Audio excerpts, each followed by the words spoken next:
Now come on party people, let me hear you scream. ഗഫൂർക്ക ദോസ്ത് hash.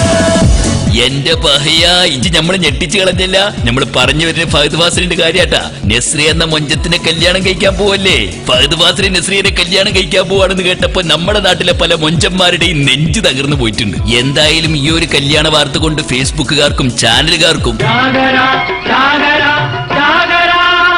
ഇനിയിപ്പോ വേണമെങ്കിൽ ഇവരുടെ കല്യാണത്തെ കുറിച്ച് വേണമെങ്കിൽ ഒരു ചർച്ചയൊക്കെ നടത്താട്ടെ ചാനലില്. ഇവരുടെ കല്യാണത്തിന് ആരായിരിക്കും ബിരിയാണി വെക്കുന്നത്, ഇവർക്ക് കല്യാണം കഴിഞ്ഞ എത്ര കുട്ടികളുണ്ടാവും, ഇവരുടെ കുട്ടിയൊക്കെ എന്തൊക്കെ പേരിടും, അങ്ങനെ ഒരുപാട് ചർച്ചകൾ.